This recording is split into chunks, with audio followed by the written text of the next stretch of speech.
E lei se l'ha trovato davanti e ha gridato subito: Ezio, prendi la pistola che sparagli, sparagli, attento che ci sono i ladri." Allora il ladro si è subito messo in fuga, ho visto che è arrivato alla macchina e io: "Cosa faccio a 'sto punto?" Ho detto: Vedo se riesco a trovare il numero di targa della macchina, no, va bene." Vedo salto fuori dalla finestra, mi cado anch'io e mi faccio male il tallone. Ha cercato di inseguirli saltando la finestra dopo che la moglie si è trovata il malvivente faccia a faccia.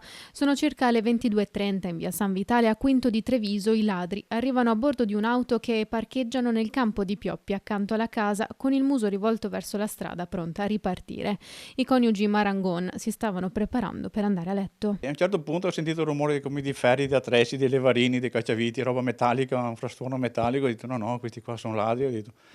Allora mia moglie fa: "Vai, prendi il telefono, chiama i carabinieri." È lì che Ezio si precipita nella stanza dove aveva lasciato il telefono, giusto il tempo di prenderlo, e la moglie urla dopo essersi trovata davanti uno dei ladri. L'abbigliamento, guanti neri, cappellino col frontino blu e le scritte bianche, le telecamere di videosorveglianza della casa hanno ripreso l'intera scena. E mia moglie si è accorta delle luci perché siccome dormivamo con le finestre e coi balconi aperti, finché andavamo a letto dopo li chiudiamo. Ha visto il fascio di luce dei fanali, però si è allarmata perché di solito senti, siccome c'è la strada qui davanti alla casa, senti le macchine passare. Si è allarmata perché non ha più sentito il rumore della macchina, mi ha detto: "Ma dove è andata la macchina? Ci sono i fanali e la macchina non c'è." Allora si è sporta fuori a vedere, ma davanti alla casa non c'erano. È andata dietro a vedere il balcone del bagno e ha visto che c'era la macchina che andava dentro in mezzo ai pioppi.